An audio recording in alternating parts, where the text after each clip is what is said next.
Pakalbėkime apie nykštukinių hortenzijų genėjimą.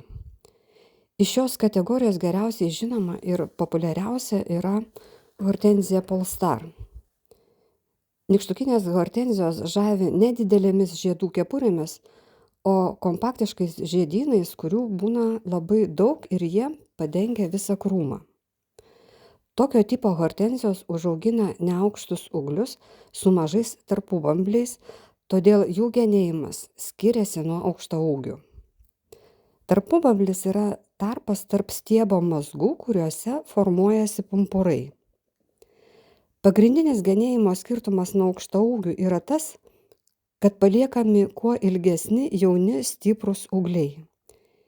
Jei aukštaūgiams hortenzijoms rekomenduojama jaunus ūglius nukirpti, paliekant 2-3 bamblius, kitaip tariant, pumpurų mazgus, taip kompaktiškoms hortenzijoms nukerpami 2-3 pumpurų mazgai nuo viršaus. Vadinasi genima taip, kad liktų kuo ilgesni ūgliai. Iš likusių pumpurų tokia hortenzija išleis mažas šakeles, kurios beveik visos jų viršūnėje turės žiedynus. Nužydėjusios tokios šakelės paprastai sekančiais metais pilnai arba dalinai iškerpamos ir paliekami jauni ūgliai, kurie vėl kitais metais nedaug patrumpinami. Dėl tokio genėjimo kompaktiškos hortenzijos paprastai pradeda žydėti anksčiau nei aukštaūgės hortenzijos, kurios genimos trumpai. Toliau matysite, kaip aš išgenėjau savo hortenziją Polestar. Tai dabar aš pirmiausia, ką padarysiu, tai nukirpsiu žiedynus, kurie jau nužydėjo. Ir jie mums truputėlį trukdo matyti bendrą vaizdą.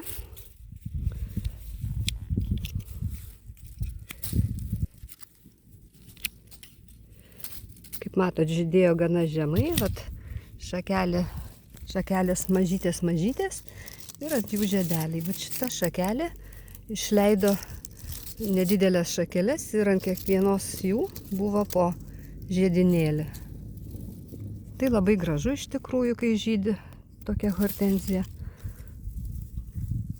Bet jie mums jau atitarnavo.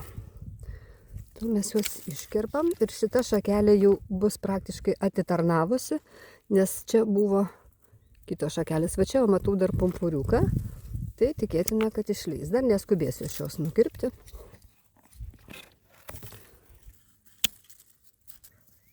Toliau ką reikėtų padaryti, tai iškirpti būtent tas visai mažas šakytes. Va tokias kaip, va tokios va. Jos nežydėjo pernai, bet jos buvo išaugusios. Šiaip jeigu būtų visa šita šaka vien tokiom šakelėmis, tai aš ją iškirpčiau visą iki čia. Bet dabar jinai yra išleidusi, bet štai tokį ūgliuką gana neblogą. Štai šitą. Ir aš noriu ją palikti. Tai aš nukirpsiu ties tą vietą, kur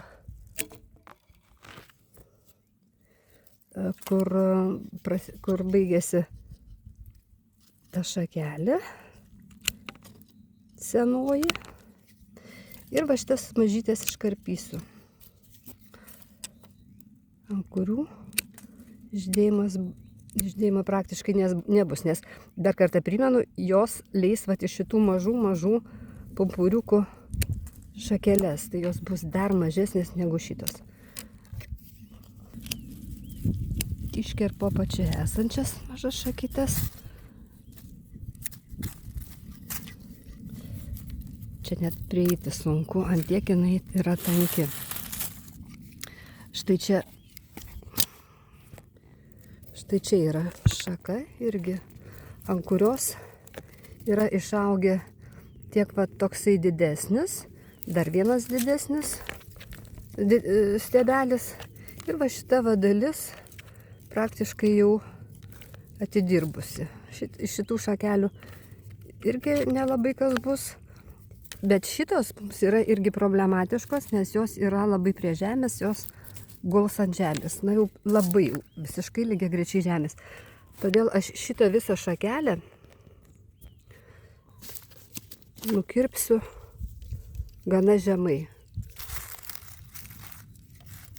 Tiesiog ten, kur baigėsi va šitą.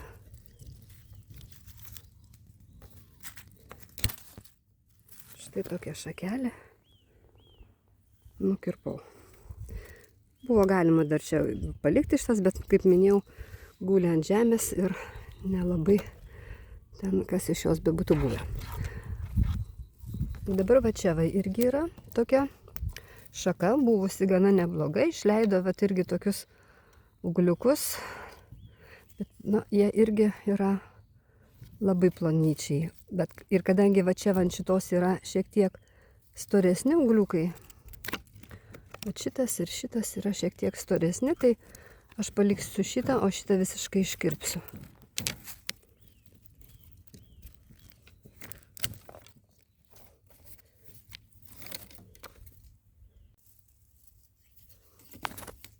Grįžtu prie šitos šakelės.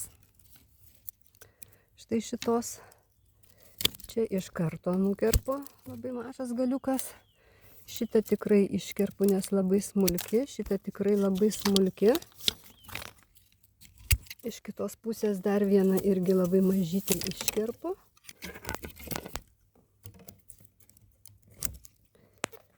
Šitas 3 paliksiu.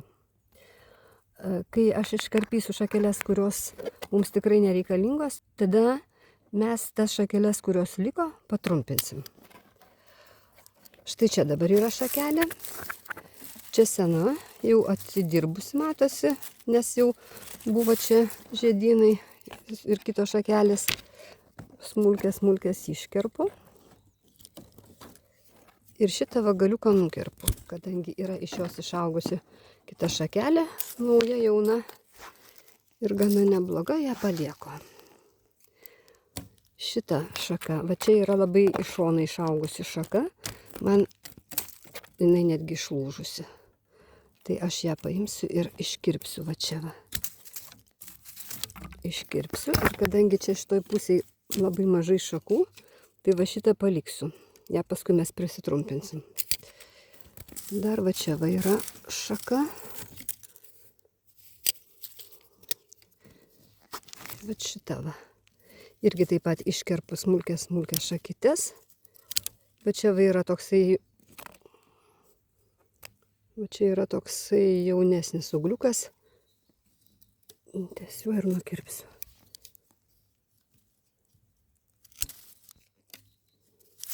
tą naują paliksiu.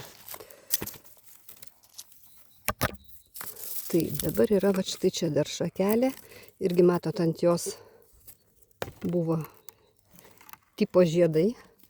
Ten jau visiškai miniatiūriškai viskas buvo. Ir va čia va dar šakelės. Dar šakelės yra mažytės tokios va. Ir čia jau daugiau nebėra praktiškai pumpuriukų. Na va, nebent iš šitos vietos dar kažką išleis, tai aš tą vietą nukirpsiu. Taip, dar su smulkme yra va šita šaka. Šita va šaka, kuri, kaip man atrodo, turi čia mažą pumpuriuką. Na, nežinau. Eksperimento dėliai galima pabandyti palikti šitą šaką, nes man pačiai net įdomu, ar čia dar kažkas atsibus ar ne. Gali būti taip, kad atsibus dar kažkoks tai miegantis pumpuras ir išleis vat, irgi kažkokią tai stiprią šaką. Šitas smulkės išgeniu.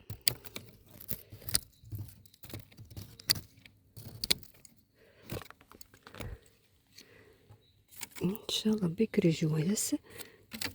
Čia vat irgi dar yra tokia vieta problematiška. Čia toks galiukas ir čia jauna šakelė dar išaugusi. Tai va šitą senesnę iškirpu, tą jauną palieku.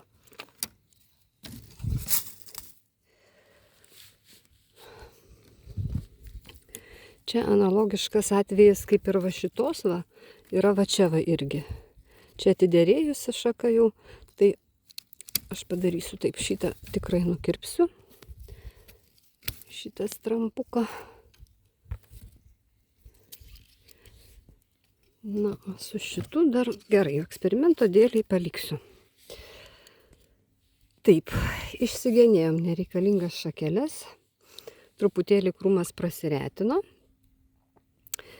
ir dabar mes turėtume patrumpinti. Kaip minėjau, nykštukinės miniatiūrinės hortenzijos nekerpamos trumpai. Jeigu mes prikirpsim, mes paskatinsim štai šitų pumpurų augti šakeles ir šakelių bus daugiau ir žiedukų bus daugiau, bet jie bus mažesni. Tai aš noriu, kad mano krūmelis būtų pilnas žiedų, tebūnie ir mažesnių, nes labai yra gražu, kai Polestar yra pilna žiedų. Tai aš šitus pernykščius jaunus ūgliukus prikirpsiu. Prikirpsiu tiesiog minimaliai. Va tiek va. Kažkur. Šitą nukirpsiu. Šitą nukirpsiu šiek tiek daugiau, nes jisai labai plonytas. Šitas, tiesą sakant, irgi labai plonytis, dar truputį prikirpsiu. Šitą tiek. Šitą irgi minimaliai.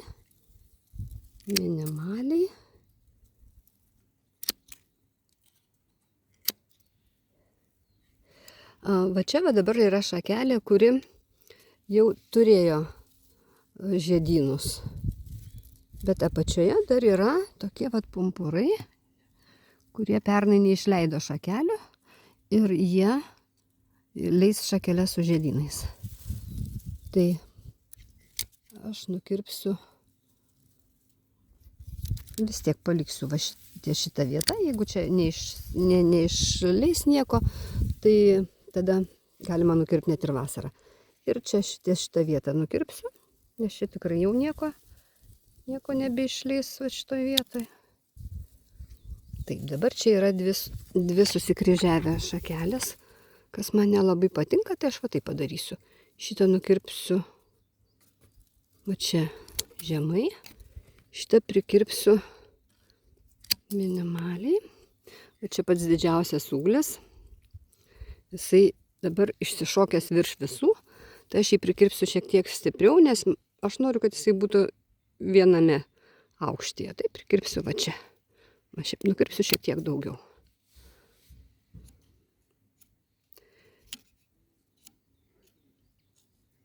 Čia buvo žiedukas ant šitos šakelės viršaus, tai nukirpsiu iki pumpuro. Ir va čia dar liko vienas stiebukas, kurį aš irgi minimaliai prikirpsiu. Viskas. Šakų palikau gana nemažai. Tegu žydi, bus daugiau žiedų. Jeigu pas jūs yra miniatiūrinė hortenzija, kuri yra labai jaunutė, kuri yra tik tais pirmametė ar antrametė, tai reikėtų genėti kaip ir visas kitas hortenzijas, suformuojant karkasą. Tai reiškia, kad reikėtų nugenėti trumpai, paliekant 2, maksimum 3 pumpurus.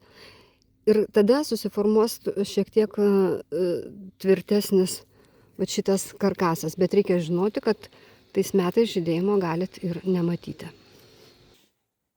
Tai štai tiek apie žemaūgių mažų miniatiūrinių hortenzijų formavimą. Jeigu turite patirties kas nors, labai būsiu dėkinga, jeigu pasidalinsite.